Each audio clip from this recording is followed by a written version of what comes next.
ससागरमनादृश्यमतिक्रम्य महाबलः त्रिकूटशिखरे लङ्कां स्थितां स्वस्थो ददर्शः। ततः पादपमुक्तेन पुष्पवर्षेण वीर्यवान् अभिवृष्टस्थितस्तत्र भवो पुष्पमयो यथा। योजनानां शतं श्रीमांस्तीर्त्वाप्युत्तमा विक्रमः अनिःश्वसन्कपिस्तत्र न ग्लानिमधिगच्छति। शतान्यहं योजनानां क्रमेयं सुबहून्यपि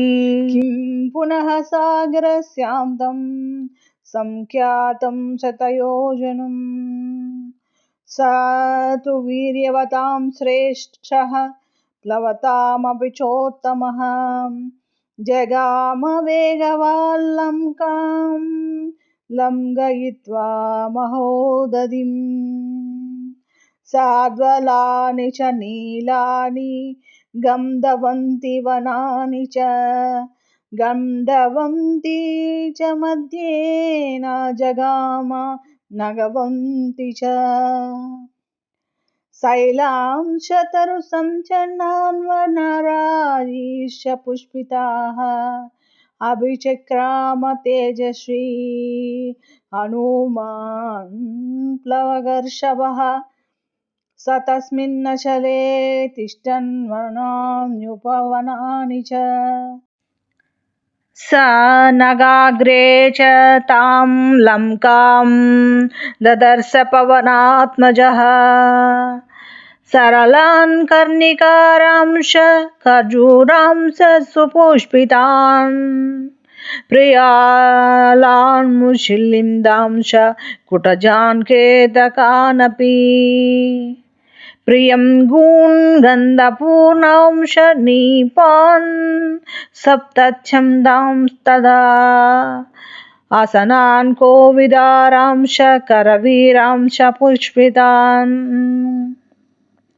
पुष्पभारनिबद्धांश तदा मुकुलितानपि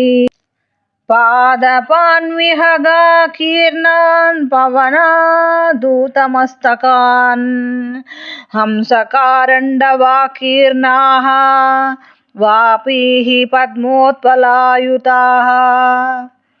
आक्रीडान् विदान् रम्यान् विविधांश जलाशयान् संततान् विविधैर्वृक्षैः सर्वर्तुफलपुष्पितैः उद्यानानि च रम्याणि ददर्श कपिकुञ्जरः। समासाद्य च लक्ष्मीवाल्लङ्कां रावणपालितां परिकाभिः सपद्माभिः सोत्पलाभिरलङ्कृताम् सीतापहरणार्थेन रावणेन सुरक्षितां समं ताद्विचरद्भिश्च राक्षसैरुग्रध्वनिभिः काञ्चनेनावृतां रम्यां प्राकारेण महापुरीं गृहैश्च ग्रहसङ्कासैः शारदाम्बुदसन्निभैः पाण्डराभिः प्रतोलीभिरुच्चाभिरविसंवृताम् अटालकशताकीर्णां पताकाध्वजमालिनीम् तोरणैः काञ्चनैर्दिव्यैर्लता पङ्क्तिविचित्रितैः ददर्श हनुमान् लङ्कां दिवि देवपुरीमिव गिरिमूर्ध्निस्थितां लङ्कां पाण्डुरैर्भवनैः शुभैः ददर्श स कपिश्रेष्ठः पुरमाकाशगं यथा पालितां राक्षसेन्द्रेण निर्मितां विश्वकर्मणा प्लवमानामिवाकाशे ददर्श हनुमान् पुरीम्। वप्रप्राकारजगनां विपुलाम्बुनवाम्भरां शतघ्निशूलकेशां मट्टालकवतंसकां मनसेव कृतां लङ्कां निर्मितां विश्वकर्मणा द्वारमुत्तरमासाद्य चिन्तयामास वानरः कैलासशिखरप्रख्यामालिकं दीयमानामिवाकाशमुच्छ्रितैर्भवनोत्तमैः सम्पूर्णां राक्षसैर्घोरैर्नागैर्भोगवतीमिव अचिन्त्यां सुकृतां स्पष्टां कुबेराद्युषितां पुरा दंष्ट्रभिर्बहुभिः शूरैः शूलपट्टिसपाणिभिः रक्षितां राक्षसैर्घोरैर्गुहामासी विषैरिव तस्याश महतीं गुप्तिं सागरं च निरीक्ष्य सः रावणं च रिपुं घोरं चिन्तयामास वानरः आगत्यापीह हरयो भविष्यन्ति निरर्धकाः न हि युद्धेन वै लङ्का शक्या जेतुं सुरैरपि इमां तु विषमां दुर्गां लङ्कां रावणपालितां प्राप्यापि समबाहुः किं करिष्यति राघवः अवकाशो न सान्त्वस्य राक्षसेष्वभिगम्यते न दानस्य न भेदस्य नैव युद्धस्य दृश्यते चतुर्णामेव हि गतिर्वानराणां महात्मनां वालिपुत्रस्य नीलस्य मम राज्ञस्य धीमतः यावज्जानामि वैदेहीं यदि जीवति वा न वा तत्रैव चिन्तयिष्यामि दृष्ट्वा तां जनकात्मजाम् ततः स चिन्तयामास मुहूर्तं कपिकुञ्जरः गिरिशृङ्गे स्थितस्तस्मिन् रामस्याभ्युदये रतः अनेन रूपेण मया न शक्या रक्षसां पुरीं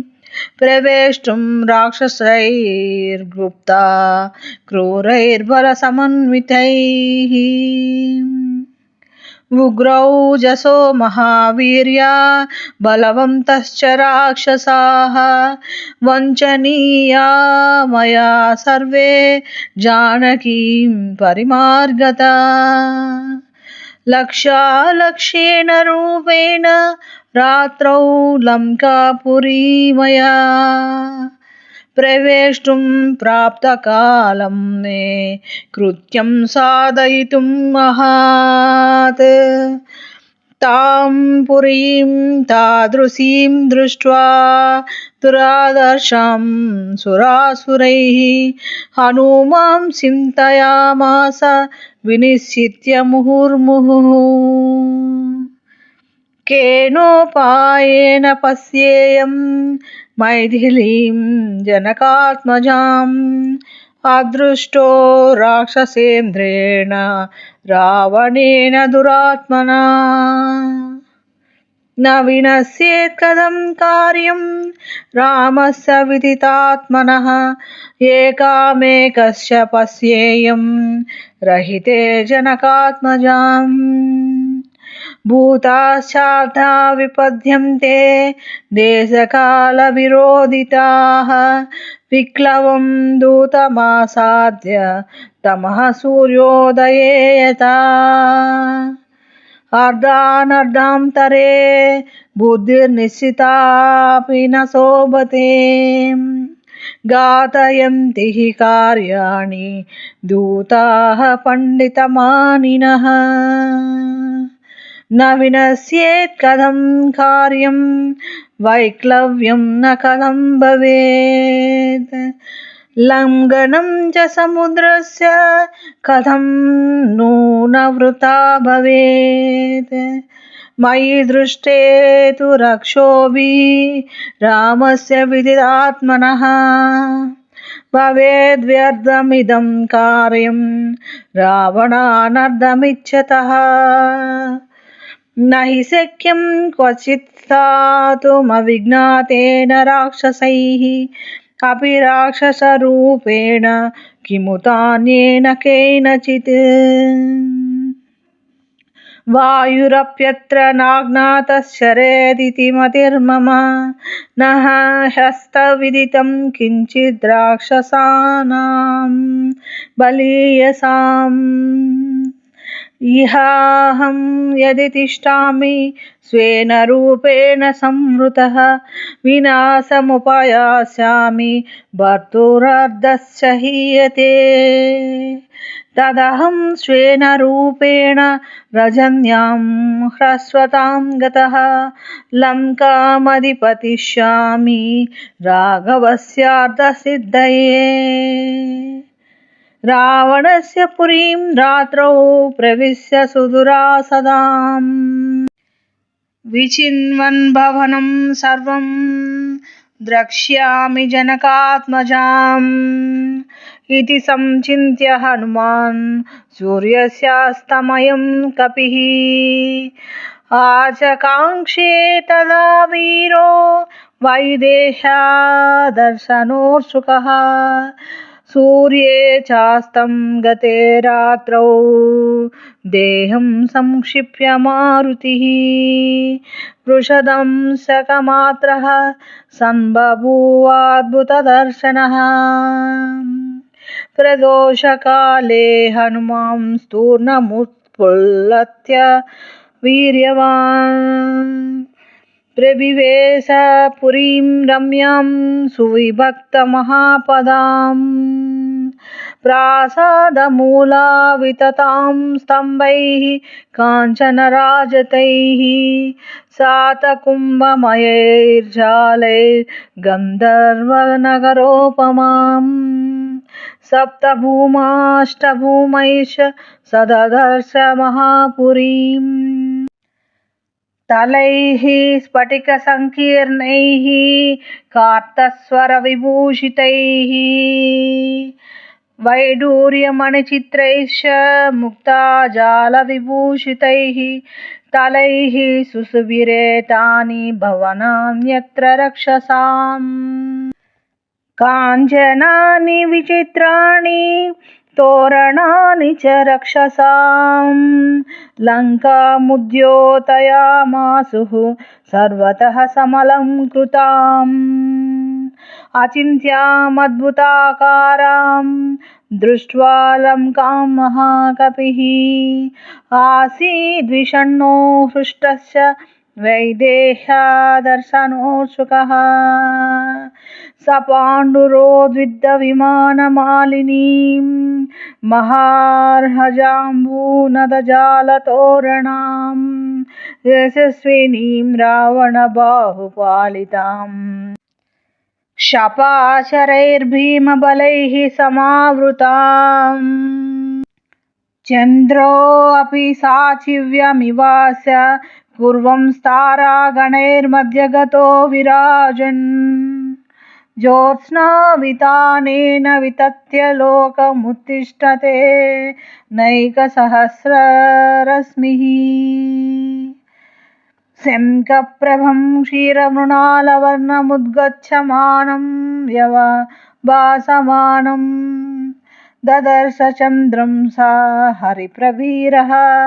पोप्लूयमानं सरसीवहंसम्। इत्यार्षे श्रीमद् रामायणे वाल्मीकिये आदिकाव्ये सुन्दरकाण्डे द्वितीयः सर्गः।